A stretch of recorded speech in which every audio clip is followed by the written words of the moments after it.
Let's do this. The Cult of Hockey podcast by the faithful and for the faithful. I'm David Staples of the Edmonton Journal, and I'm here today with Kurt Leavins. Welcome, Kurt. Always great to do a podcast after a win. It always feels a bit like we're pushing a rope after a loss, but after a win, we could talk for hours. It was an exciting game, 3-1 over the Vancouver Canucks. Dominant, I would say. And I want to start by giving a shout out, not only a win for the Oilers, but for my son, Jack. Got married yesterday. Hey, Jack. Married Aiden McKay. That's his win.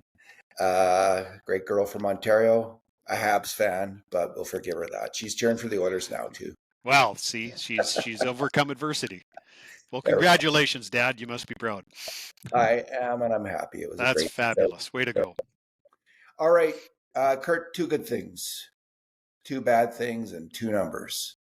What's your good thing? Well, I'm going to start off with Noah Philp.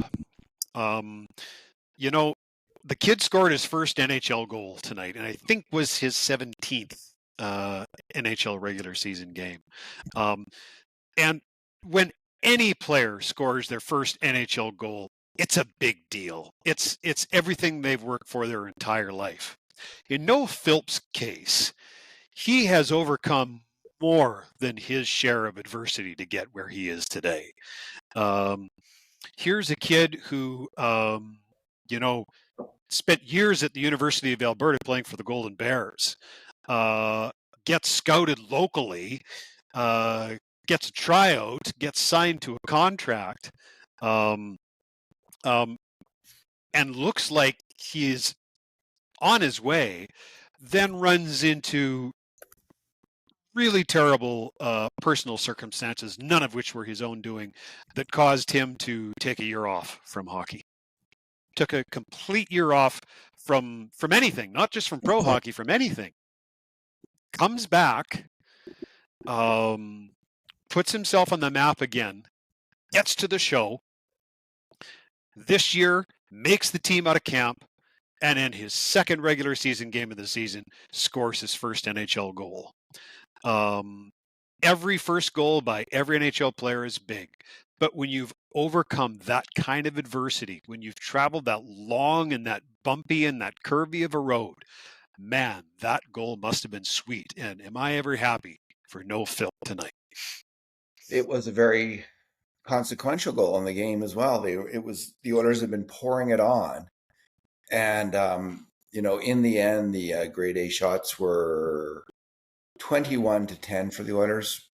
Even more telling was the subset of 5 alarm shots. It was 7-1. Wow. For the Oilers. The Oilers could have had easily 5 or 6 goals in that game. So they came out, they stormed out and dominated the game, but they couldn't score. And it was a beautiful scoring play. I think the shot probably was deflected a little bit. I think the Jack Michaels or Louis DeBrusk mentioned that. It was a bit of a knuckle puck when it went past Demko, yes. But the give and go between him and Kapanen was pretty. That was a nice play. And that line's interesting, Kurt, because it's all guys who have had some adversity in their careers, like Kapanen and Podkolzin have bumped around. Yep. Kapanen's on, I don't know what, his 4th team, and I'm just guessing there Podkolzin is 2nd. Philp, is he 27 now? 27-year-old? I think so, yeah. Rookie. So he's not the eldest. He's not the eldest on that line. I think Kapanen's a little older than him. Yeah. It's all guys with something to prove in the NHL. Now Podkolzin has locked up that big contract, and Kapanen's had a good big contract. But they're all working hard to stay in the NHL. And it's an interesting combination. They're all really hard-working players. Kapanen had his defensive issues last year, in the regular season especially. He was better in the playoffs. In the regular season, he was known for bad turnovers in the neutral zone. And sometimes his reads on the back check weren't the greatest. Podkolzin was an okay defensive player last year. He always hustles. He always works hard. I thought he was better than okay, but okay.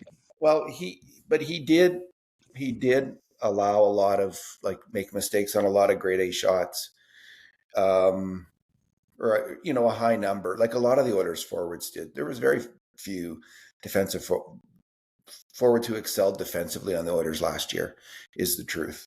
And so on a team where that wasn't a common thing, Podkolzin didn't stand out as a great defensive player last year. He was like most of them, struggling now and then. So this is a checking line, and a lot of it's going to be on Noah Philp as the center to be in the right position, not getting too high in the play, covering off things. And he started out, they've started out, I don't know what their Corsi was tonight, or their, shots on net. They were in their end a lot, but they did score that big, that big goal. And this is the line that Knobloch talked about in preseason, Kurt. He wanted a big, rugged line that can check. So that's the key for these guys to really figure out how to lock it down defensively. They weren't scored on tonight, and they got a goal. So they got the job done. No, Philp 5-on-5 had a CF of 64%. High dangers, 1 for, 1 against. Face-offs, something that he really needed to improve on to be a full-time NHL center. He was 71% on the dot tonight. Nice. And finally, I want to point out that when Regula took that second big hit from Evander Kane behind the Oilers' net, Noah Philp was the first guy in there to defend him and took a well-earned cross-checking penalty, which I'm sure Alec Regula will buy him a beer for later. So a pretty well-rounded night for young Mr. Philp. You probably missed this because you were doing the game grades, but on the overtime show, both Kevin Bieksa and Chris Pronger said that they didn't like that. They said that was a moment not to go after the player. You're protecting a lead. There's 3 minutes left. And then Friedman challenged it. Here's the two dirtiest players in the history of the National Hockey League. But they both held tight and said no, they wouldn't. They'd take a number at that point. I think that's total bullshit.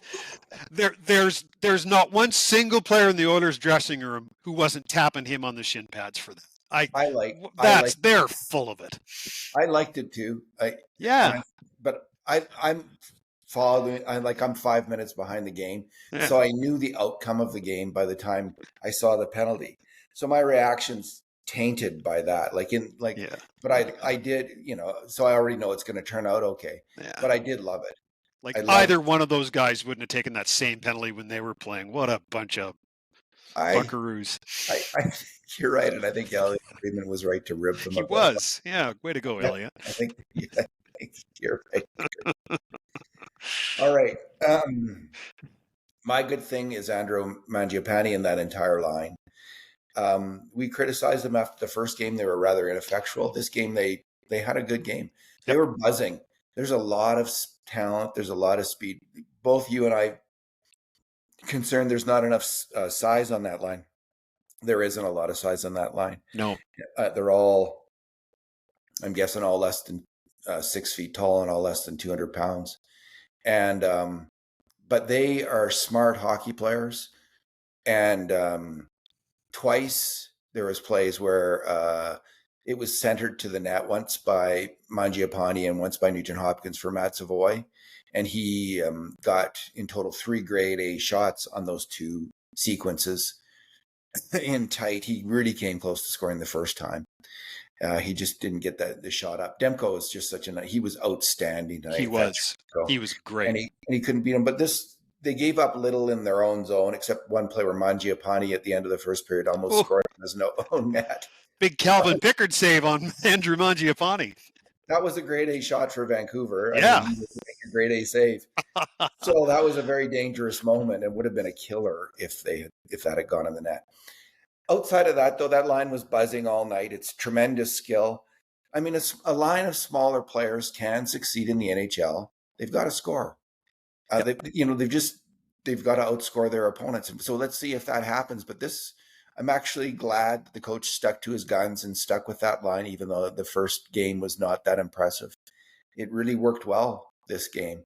And we'll see, the third line, again, a huge challenge for them. They're going to get some tough minutes, the Philp line. So we'll see if they can hang in there. And the Howard, Henrique, and Tomasic line's kind of a work in progress, but there's some really good players. Mangiapane, of course, scored a great goal where he picked off the puck, and again, a goal scorer's goal. He shot it against the grain. He was going one way, and he kind of put it back the other. Just took his time, right? That's what I liked about that goal. He really did, didn't he, Kurt? He fooled the goalie. Mm-hmm. He fooled a great goalie. He outthought him, and he scored a goal.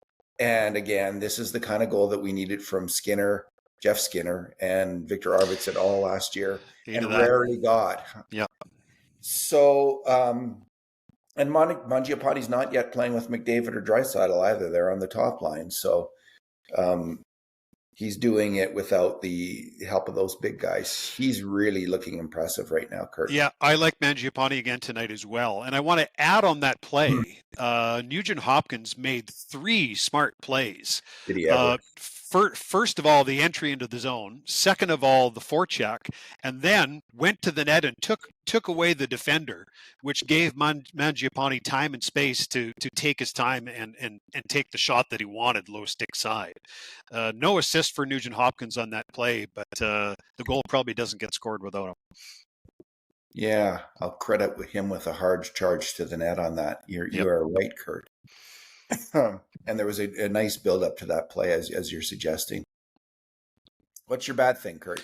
My bad thing was Tyler Myers hooked to the crotch of Connor McDavid right in front of the Vancouver net. How do you miss that call?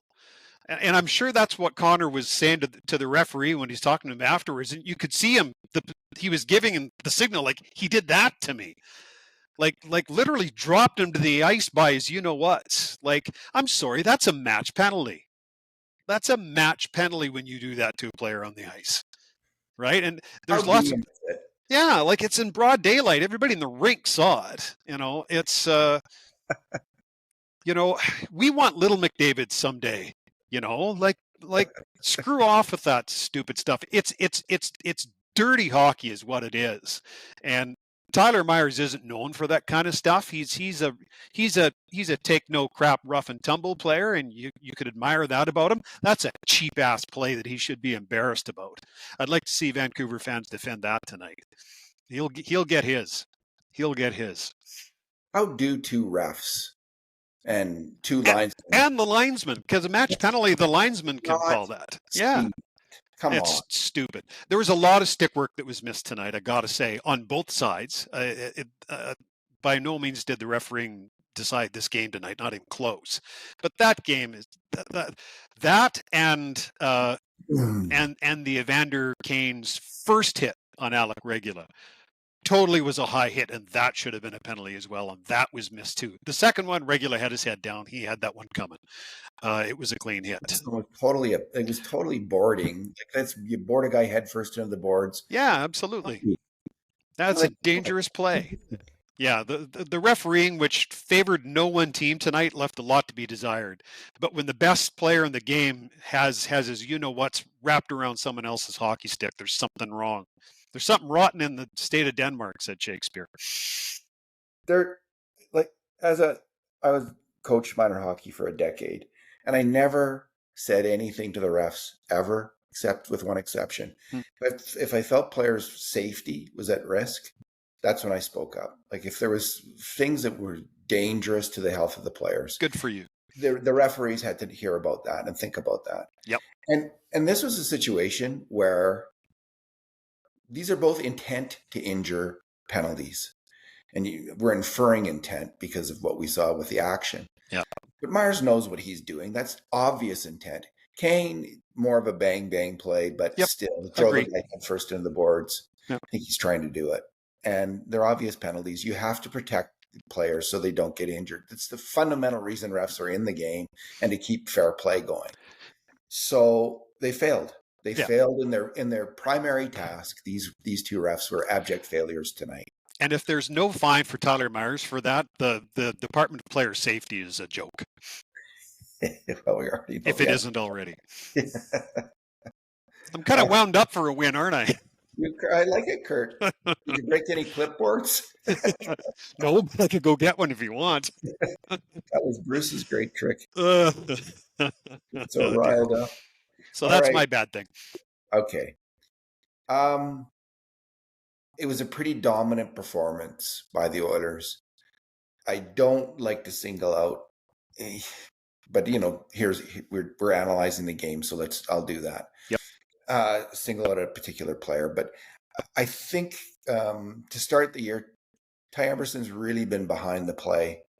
I think if Regula can stay healthy, not to take many hits, Regula really impressed me this game. Aside from having his head down on a couple plays, he really moves the puck well. He reads the game well. He is a good hockey player. He is. He looks like an NHL defenseman, and he's moved ahead of Emerson right now on the pecking order. I guess Regula was feeling sick too. He missed a practice and um, recently, so maybe he wasn't completely healthy. But aside from getting clobbered a couple times by Evander Kane, which happens to the best of defensemen, Drew Doughty and Yep. other defensemen like that, he is so heads up. Emerson just is struggling to make plays, and the goal, Vancouver's only goal in the game, comes because he has the puck on his stick and he just fails to make a play to get it out of his end. That kicks off the sequence of pain. And then goes to the point. The puck comes up to the point. First, there's a shot at the side of the net, and then there it goes back to the point. Kapanen allows the outside shot. It goes to Besser in the slot, and Emerson loses the battle. He just loses a physical battle in front of the net. He's not on the shooter to lift his stick or to block the shot. And there's a dangerous shot on net. Besser scores. So he's struggled this year in the first two games. And he's now in danger of losing his position to Regula because of it. Because when Wallman comes back, he'll slot in beside Nurse. And someone's, who's going to be beside Kulak? At this point, it's like it's an easy decision at this point, Kurt, as I see it. How do you see it? Yeah. Going into New York, provided Jake Wallman can play, which it sounds like he's going to be able to. Yeah, I would totally have Wallman up with Nurse, and I would have Regula with Kulak on the third pairing. Emerson Knight, 5-on-5. His CF was 612, CF 33%, high dangers against 1-3. And I saw the exact same game from him that you saw tonight. He got the lowest grade of all the Oilers in a game in which most of the Oilers are really quite good. I graded him a 4 tonight, and I graded Regula a 6. So, yeah, that's fair. He could have even gone one more grade and like a 3 and a 7, like would have been defendable too. Yep. For the two players, because Emerson was poor. He's got to get better. And listen, he did play better. There was a streak last year in kind of December, January, where he really got it together for a while and was playing confident hockey, starting to move the puck better. He's using his skating. Like, he's not a bad skater, and he was playing with more confidence. What I noticed with Regula, he really is a confident player. He will in the offensive end, he'll jump in there when he should. He's not hanging back. He's playing like he's Matthias Ekholm. He's trying to make plays. He's getting in there, and he's much better. He's much better with the puck than Emerson is, and in his own zone, he's got a much longer reach. Yeah, it's an interesting Oilers team, Kurt. I'm starting to. This is really the most skilled Oilers team, I'm going to say, during the McDavid-Draisaitl era. It has the highest level of skill in terms of making and completing passes. They can really move the puck around, and if you can't do that, if that's a problem for you, it's a problem for you being on this team. So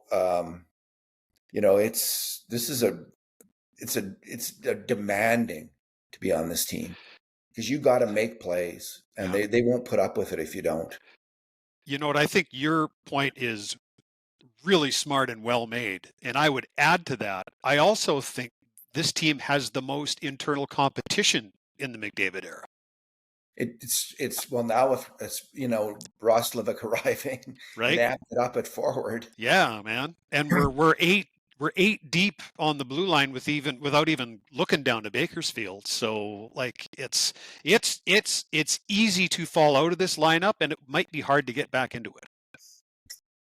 Let's talk at the end just about what the lineup might be in New York. Yeah. What's your number, Kurt? My number is Darnell Nurse's line tonight. He was graded an 8 tonight. I thought he was the Oilers' best defenseman, although Matthias Ekholm and Evan Bouchard had excellent games. I thought Ekholm in particular. But Nurse really stood out. And you know what? He only played 1838, which is light for Darnell Nurse, right? Maybe that's the secret sauce to Darnell Nurse, is not to play him till his tongue hangs out, because he had 5 shots tonight. 4 block shots, 2 hits, and of those 4 block shots, one of them was a real gutsy one with the Vancouver net empty at the end of the game. He took one right in the kidney in the slot, and then fell on it like a Marine on a grenade, and let 2 or 3 guys pitchfork him in the ribs until the whistle went. Like a real battling block shot to help preserve that lead late in the game. As much as we had a hate on for Darnell after game 1 for that turnover that led to the 3-1 goal, and he deserved all that. Tonight he was really good, really smart, really steady, really effective. And whenever that's your line, he's added an assist tonight as well on the empty net goal. You'll take that from your multi-million-dollar defenseman. I note that although he didn't name Darnell Nurse after the game, Chris Knobloch, when he was asked why they lost, he said it was poor puck management in that game, and he pointed to the play where they lost the puck in the offensive end. Yeah, I heard that. So the coach didn't name him by name, but he named him by implicitly, by calling out the play as being a key mistake in the game. As we said, he should know better, right? And he played a really, really smart game today, and a rugged, fierce game. This is the game he should play, right? Yeah, this was Darnell Nurse. Yeah. Keep it simple. You don't have to rush. You're not Cale Makar. You're not even Chris Pronger with, you're a decent to good puck moving defenseman in the NHL. Move the puck, and defend. Yep. And he did it tonight. Just played, and you know what? He was really good last year, Kurt. He was because in the regular season. In the regular season, because he did this, and then he got away from it in the playoffs. Tries to do too much again. Yep. Tries to shut down every play and make every rush, and it doesn't work. When he plays like this, he's a really good defenseman in the NHL and can help a team win. He can help a team win the Stanley Cup. I want nothing more to see this game replicated in the playoffs. And he can do it because it's a simple game. It's just a matter of reining himself in, reining in his energy, and making good decisions. He sure did it. My number is, let me just find it. It's Leon Draisaitl's time on ice.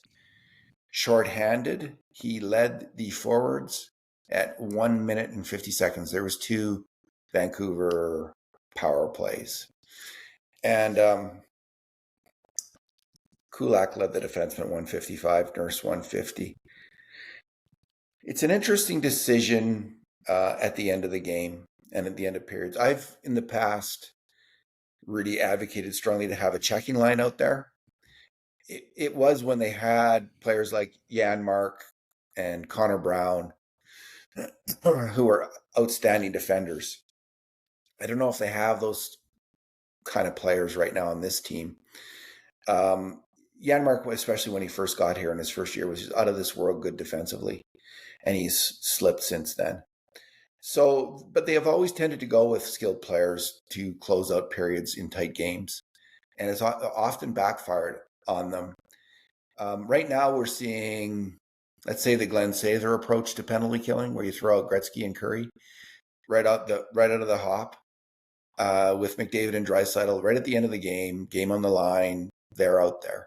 And they make a brilliant skill play. McDavid gets the puck, is so calm with it, corrals it, puts it over to Nurse up to Draisaitl, and Draisaitl beautiful backhand. It was From the so blue fitting. line. A backhand from center ice, and he puts it right in the net. Yeah. So just total skill out there paying off. The move pays off, cements the win. And so it worked. And when it works, you feel good. You feel good about it and think, well, that maybe the coach is right. Maybe he is. Maybe right off. There's a complaint that then the fourth line guys don't get enough ice time to feel part of the team and part of the game. If you send out the superstars both in the power play, where they play most of the power play, and then also if you're sending them out on the penalty kill, and I think that's I think we've seen evidence that that can be a problem on a team. On the other hand, the NHL is all about winning, and if it helps you win, you do it. Well, you know what? This is the NHL, and it's not participation. It is not, Kurt. It is right? not. I said this before we started the full disclosure. I said this to you before we started the podcast tonight. I liked having McDavid and Draisaitl out there late like that.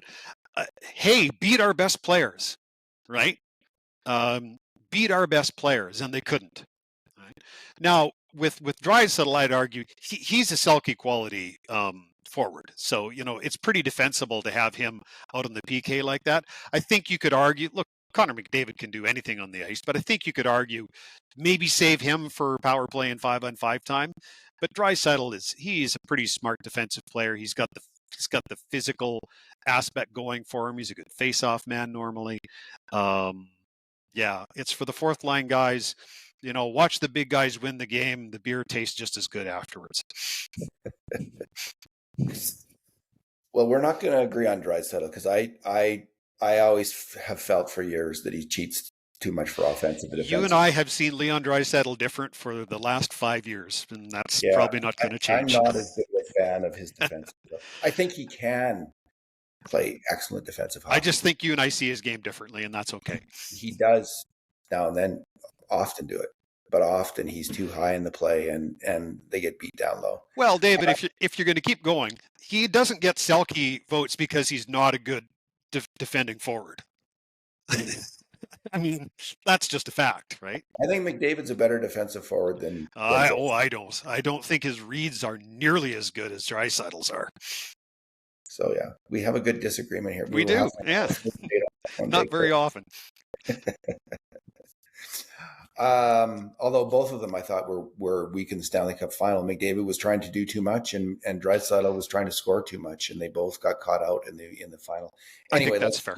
We won't have that debate tonight any more than we've already had it. But listen, when he puts his mind to it, Leon Draisaitl is a great defensive hockey player and can get the job done.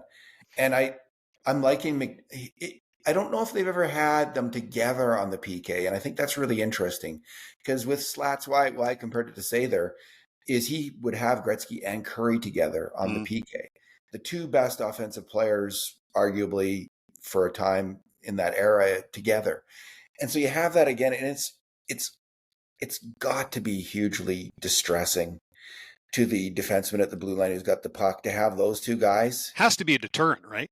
Yeah, and they're going to score some goals if they're out there together on shorthanded.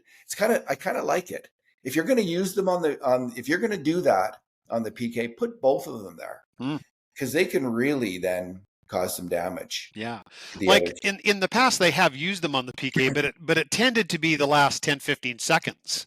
That's right. They did use them together. That's right. This is different. They're taking, like they took the first shift once tonight, and they've taken their PK shift in the middle of the kill as opposed to the end. So that part of it is absolutely different from years past. It's an interesting twist. And we're seeing a few, like their power play entries are different. Like they're far less predictable.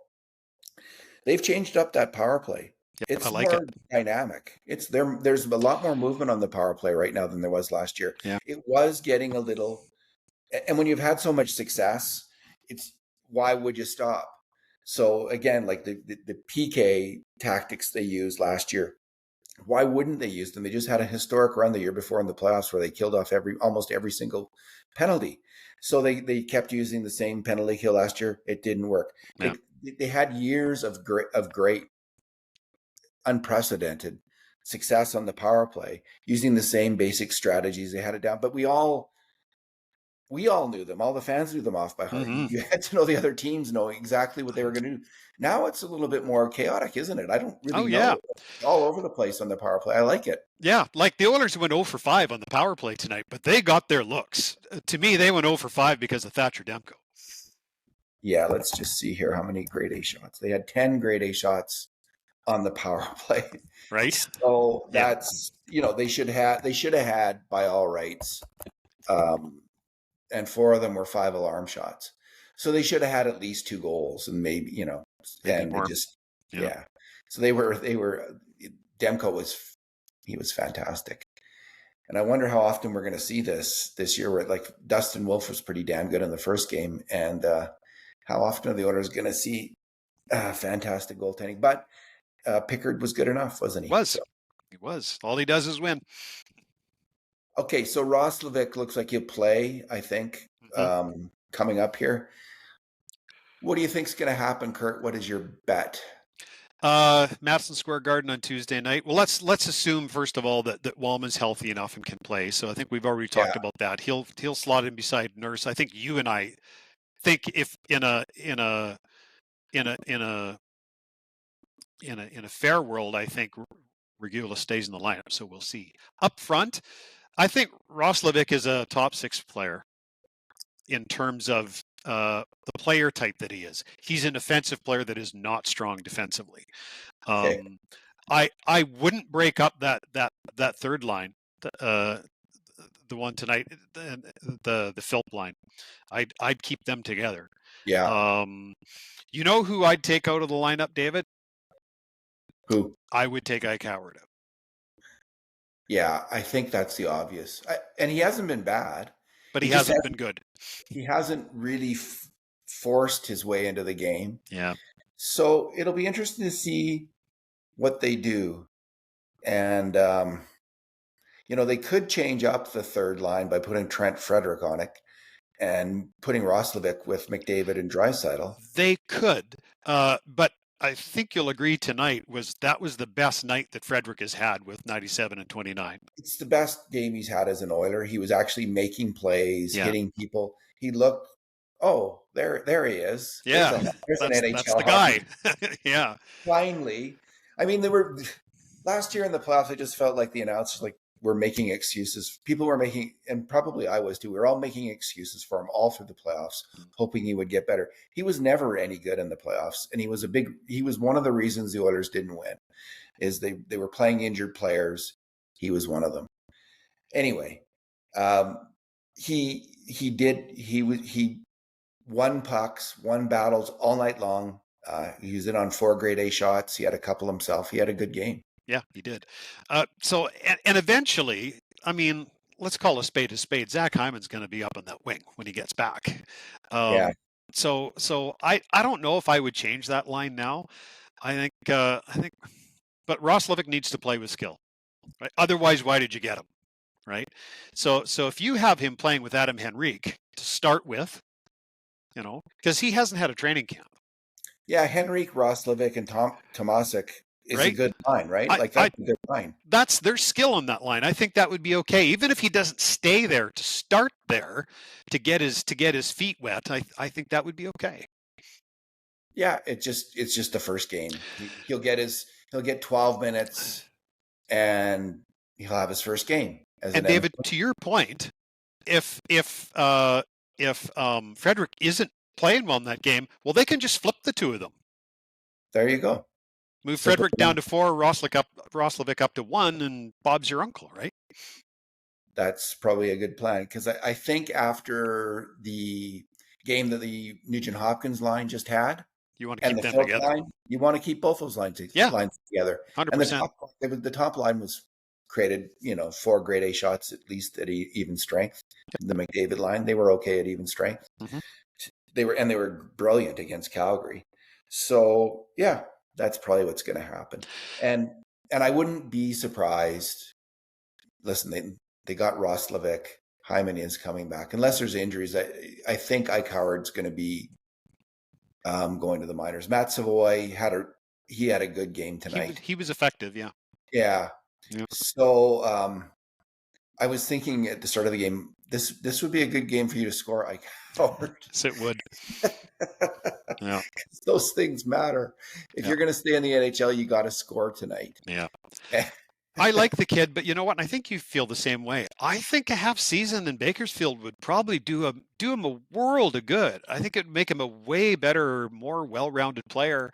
And I think he'd find when he gets back to the NHL, everything isn't happening quite as fast as it is right now. Right? I think we agree here, Kurt. Yeah. Because listen, the AHL is a hell of a league. It is. It's not the peak of Mount Everest, but it's just below it. You need oxygen to survive there. Like, it's extra oxygen. It's the best players in the world, right, who just haven't quite made it yet to the NHL. And it's all the really best, all the top cream of the crop from the major junior Europe and college ranks. It's way better than the college hockey ranks. Way. And the Bakersfield team is an exciting team with a lot of talented players. Mm-hmm. There's skill in that team for a change. Yeah, there's real opportunity there for him to put up some points. Yeah. Let's see if he can do it.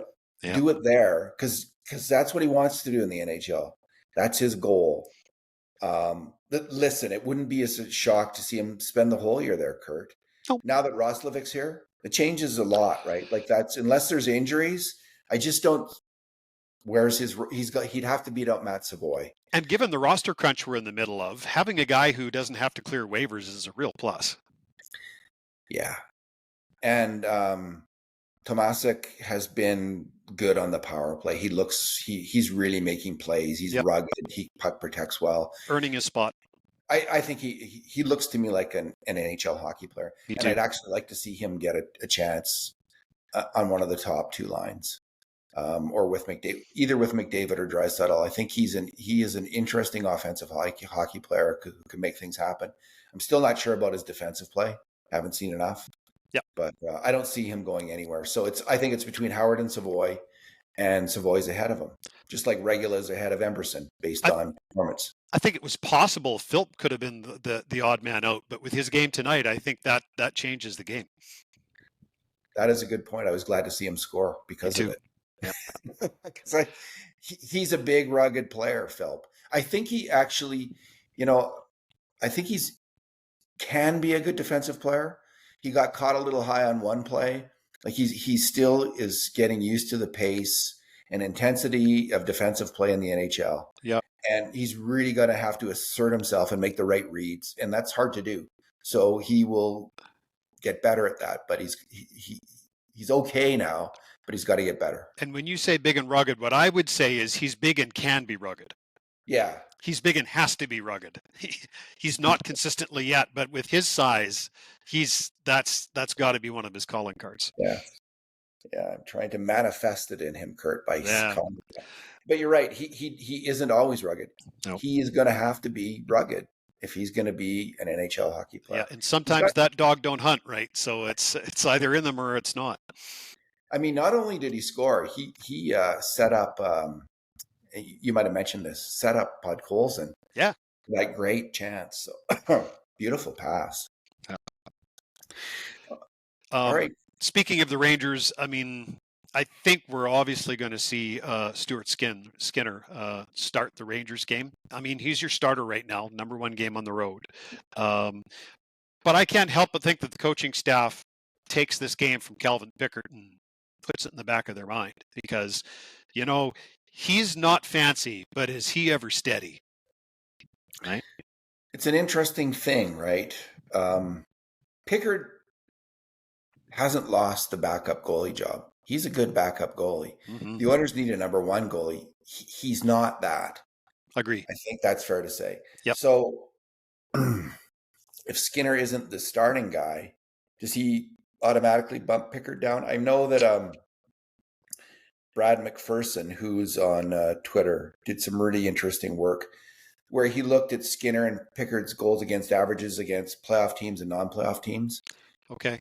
And it really turns the tables. It really shows Skinner gets way more starts against playoff teams, and he does better against the tough competition than Pickard does. And Skinner also does, I think, at least as good, if not better, against the mediocre teams. It was interesting to see. There's a vast difference in the quality of competition that these two goalies face. Skinner might actually bump Pickard down if another goalie was to come in here, but we're kind of getting ahead of ourselves here. Yeah, I also think the Oilers play better in front of Pickard. He handles the puck better. His He game does. management is better. Yep. And that's one of the reasons, I think. And it happens, let's say 5 or 6 times a game. There's a play where the goalie has got to make a smart play with the puck. It's probably even more than that. It might be 10 times a game. And let's say 9 out of 10 times Pickard makes the right play, but for Skinner, it's more like 7. Yeah. 6 or 7. Mm-hmm. And that's a difference. It makes a big difference in the game. So, well, this is Stuart Skinner's job to go and grab, and you'll see when my 9 Things column goes up tomorrow morning, 9:00 local time. The number one thing in the 9 Things column tomorrow is about Stuart Skinner and how important he is to this year's Oilers team that he succeed. How's that for a tease for tomorrow's column? I've been thinking about the bad play that he made. And, he is a very calm person, and he said after the game that he made a bad mistake on that goal against. Yep. But he thought he played a good game, which I thought was a fair comment. On the other hand, I do think making a mistake like that, it's got to be electrifying for a player. Like you'd have to, like a lightning bolt hits you. You make a mistake like that, everyone in the world's talking about it. No one forgets it. Whenever they evaluate Stu Skinner this year, that play is going to come to mind. The first thing that will come to people's minds will be that play. It's going to last a while. And I just wonder how, in the end, Skinner will react to it. I think it could actually really just be the jolt. It could be a jolt that could be really positive. It could just get him to bear the F down and take command of the crease and be more, just get on top of things. Don't ever let that happen again, kind of thing. And I suspect that's going to be his reaction to it. I still have patience and time for Stu Skinner. So I have that positive spin because of that. But as you'll see in my column, so do I. So, right. and you know what? It's not just a fan cheering for the guy. There are dollars and cents reasons why it would be really good for the Edmonton Oilers if Stuart Skinner can do this. There is Connor Ingram, and who's been a good pro goalie for 6 out of 7 years he's been a pro. He was a really good AHL goalie. Well, yeah, but he had one good NHL season, right? Well, kind of 2 out of 3. I know this, like his save percentage was 907, then 888. But that previous season, he didn't play a lot of games. Yeah, and the overall save percentages have been dropping the last 3 years too. Yeah, so, and look, I feel for Connor Ingram. He's been through difficult times, but this is, well, I won't go there because my column's all about this. All right. That's okay, Kurt. People won't receive this till tomorrow morning anyway. Anyway, all right. I look forward to reading that. All right. Well, I hope it's good now. I've talked it up.